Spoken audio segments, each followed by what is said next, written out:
obsi furtuu jireenyaati. Obsi galma kaayyooti. Obsi galma milkaa'innaati. Namni obsa qabu bakka yaade hin hafu. Namni obsa qabu mul'ata ofii galmaan ni ga'a.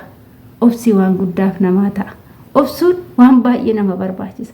Mee har'a viidiyoo kana keessatti waa hedduu wajjin laalla. Isinis taa'atuma dhaggeeffadhaa. Ashama harka fuune kabajamtoota keenya.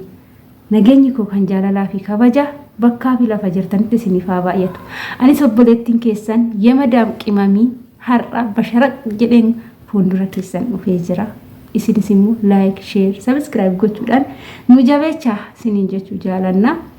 Egaa ka anis isin keessa shamarran biyya ormaa ta'e gola ormaa keessatti ajaja madaamii, hojii madaamii akkasumas ifannaa isaanii dabalatee fuuldura keessan dhufee kaayyoo boruutiif mul'ata boruutiif jedhee chaanaalii hojjechaa jira jechuudha. Namni tokko gaafa chaanaalii banatu waan wayiitiif banata malee zim jedheetu banatee hin hojjetu jechuudha.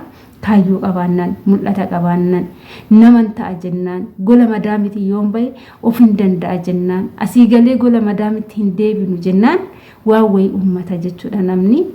Egaa ka isuma keessaa muuyyuu dhugaa obsa yeroo dheeraadhaan boodatti gatii dadhabbii kootis ijaan argeen jira jechuudha. Baay'een gammadee, baay'ees dasna jedhee obsuun maaliif akka nama barbaachisus nan bare jechuudha.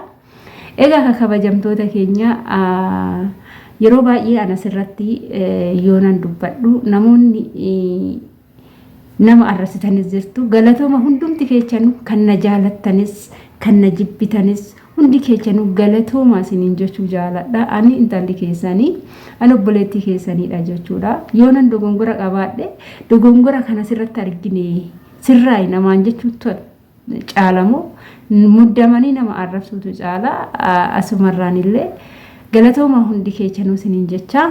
Egaa ka karaan milkaa'inaa baay'isee dheeraadha.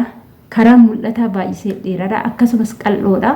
Irra deemee galma kaayyoo kana ga'uu hin danda'u jedhanii namoonni hedduun duubatti deebi'an ni jiru. Akkasumas immoo galma kaayyoo kana galma mul'ataa kana galmaan nan gaha jedhanii obsa qabaatanii namoonni tarkaanfatan immoo kan irra ga'an ni jiru jechuudha. Namni baay'ee kaayyoo galmi milkaa'inaa ilmi namaa nan milkaa jedhee waan tokko yoo hojjetu hojii wayyoo uumu hojii dalagaa inni hojjetu san keessatti gufuuleen hedduu mudachuu danda'a. Wantoonni tokko tokko jidduutti dhufee daangessuu danda'a jechuudha. Wantoota sanniin immoo irra tarkaanfatee darbuuf dirqama obsi barbaachisa jechuudha. Yoo obsan qabaanne waanumti xiqqishuun abdii nama kutachiisee duubatti nama deebisaa jechuudha. Kufaatiin immoo galma milkaa'inaati. Namoonni tokko tokko kufaatiin ni jaalatu. Namoonni tokko tokko kufaatiin ni jibbu. Namni tokko suuqii wayii banee suuqessu yoo kasaarse kasaare jedhee itti dhiisee kan deemu jira. Namoonni tokko tokko immoo suuqii san banate yoo kasaare illee isa duubaa san itti jalqabee ammas kasaare jedhee osoo abdiin kutatin suuqii san ammas lammata dhaabee kan hojjetee itti milkaa'utu jira. Kanaaf kufaatiin maalidha? Galma milkaa'inaati. Kufanii hafuutu caba malee kufanii ka'uun immoo salphinaa miti. Maaliif jennaan ilmi namaa kufaatiidhaan booda milkaa'ina jira akkuma jedhan sanii jechuudha. Akkasuma ka anis waliin akkuma nama tokko gara dubbii kiyyaatti waan deebi'e akkuma siniitittan akkuma obboleewwan keenya hedduu miidiyaa kanarra jiru chaanaalii kana banadhe garuu chaanaalii kanatti ittiin milkaa jedhee osoo hin taane jedhanumaaf dhagayetan banadhe malee haala tokko kabajamtoota keenya anis akkuma keessanii akkuma nama tokkootittiin chaanaalii kana banadhe beeketii miti yaa erga namni tokko hin hojjeta jedhanii dhagayetumanii garuu haa ta'uti immoo obsa yeroo dheeraadhaan boodatti itti milkaa'een jira. Akkasumas immoo waanan yaadisan irra ga'een jira. Ammallee karaa milkaa'ina koo hin dhaabbanne ganaadha. Ganaan irra adeemaa jira jechuudha. Kanaaf baay'een gammadee gatii dadhabbii kootis ijaan argee jira yoo isiniin jedhu. Yaani chaanaaliin kun gara tajaajilaatti naaca'ee jira jechuudha. Asumarraan yeroo darbee viidiyoo hojjedheen ture. Shamarran keenya biyya ormaa jirtan madaamiin bilbila isinii eeyyamte taanan akkasumas intarneeta qabaattan taanan saa 24 bilbila keessanirra intarneetni jiraate taanan haga nama wajjin haasaa ooltanii gola ormaa keessa gaafa baane maalan hojjechuu qaba jettanii yoo kaayyoo qabaattanii chaanaalii YouTube banadhaa isiniin jedhee viidiyoo hojjedheen ture. Chaanaaliin faayidaa ni qaba, YouTube'n faayidaa ni qaba. Nama beekee irratti hojjeteef jechuudha. Yoo beektee irratti hojjette sirriitti si fayyada. Si dhaaba nama si gochuu danda'a. Garuu yoo beektee ittiin hojjetiin garuu inni sirratti hojjete yeroo kee isarratti gubdee madaamidhaan illee walitti buutaa jechuudha. Garuu beektee itti fayyadamte taanaan madaamii teetiin jaalala uumtee akkamta akka hojjettee nama ta'uu barbaaddu yoo taate chaanaalii keessan guddifattanii seera isaa guuttanii wanta isa barbaachisu guuttanii gaafa asii galtanii biyya keessanitti isin fayyaduu danda'a. Keessattuu shamarran keenya baay'een asii galtanii suuqii shaayii qixaliifaa bantu. Suuqii akkasii banuu manna YouTube kana bantanii irratti hojjechuu wayya jechuudha. Suuqii shaayii xixiqqishuu asii galtanii bantanii keessa dhaabbattan sanirra miidiyaa YouTube banattanii asii galtanii intarneeta keessan gahaa bitattanii viidiyoo babbareedoo irratti gadhiistanii wanta suuqii san keessa argattan sanii ol irraa argachuu ni dandeessu. Kanaafuu warroonni hin beekne immoo akkamta akka banatta warroonni hin beekne immoo warroonni barsiisan hedduu jira waan ta'eef viidiyoo laalatii banadhaa. Nullee viidiyoo namaa laaletti bananne malee namni natti hin jiru jechuudha. Namni akkanatti banadhu walee jedhee namni na gorse yookaan namni natti agarsiise hin jiru.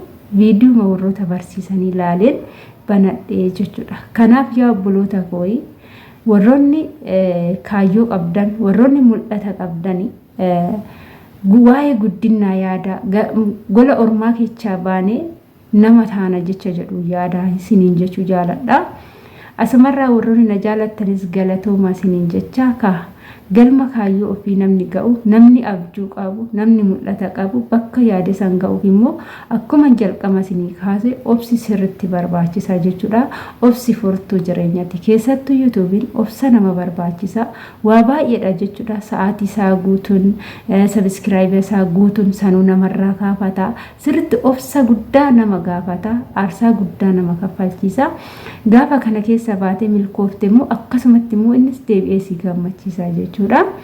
Akkas isiniin jedha kabajamtoota kiyya ani obboleettiin keessan waanuma jiru isinitti himaa jira waanuma arge isinitti himaa jira malee irra qabaa hin jiru. Akkasumas jibbarra immoo jaalalatu caalaa.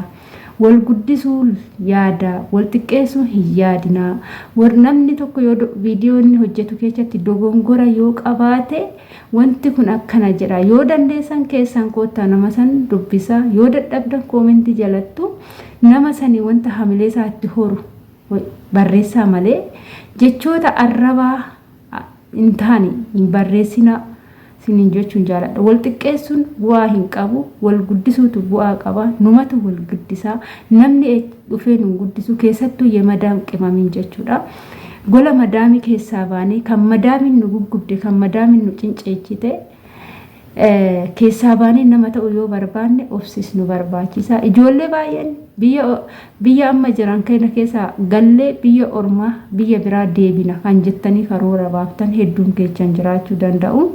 Warroonni akkasii agaasii gallee biyya ormaa biyya biraa deemna aga jettan ji'a torba yoo kan as teechan ta'e odoo chaanaalii kana banattanii sirriitti irratti hojjettanii seera isaanii guuttanii iddoo neetwoorkii isinii hojjetutti biyya galtanii irratti hojjettanii wantuma gola ormaatittu sin deebisu hin qabu sinin jechuu jaaladha. Irra guddina kan nama barbaachisu ofitti amantummaadha. Namni tokko ofitti amane yoo jedhame ofitti amante yoo jette bakka yaadde wanta yaadde ni argatta.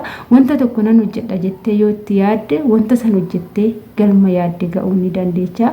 Kanaafuu ofitti amanamummaa sirriitti nama barbaachisa. Kanaaf ofitti amanaati waan hojjettan san itti amanaati hojjedha isinin jechuu jaaladha.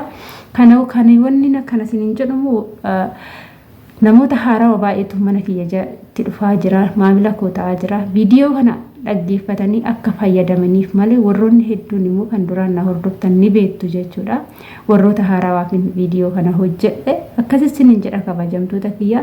Yoon balleechaa qabaadhe, yoon dogongora qabaadhe, yoon simufachiise dhiifama isiniin jecha balleechaa immoo saanduqa koomentii jalatti naa barreessaa malee jecha arrabaan barreessinaa isiniin jedha. Ammas irra deebuudhaani waan nafaana turtanii turtii gaarii sinaaf haa ta'u. Chaaw baay baay hanga viidiyoo biraatii walitti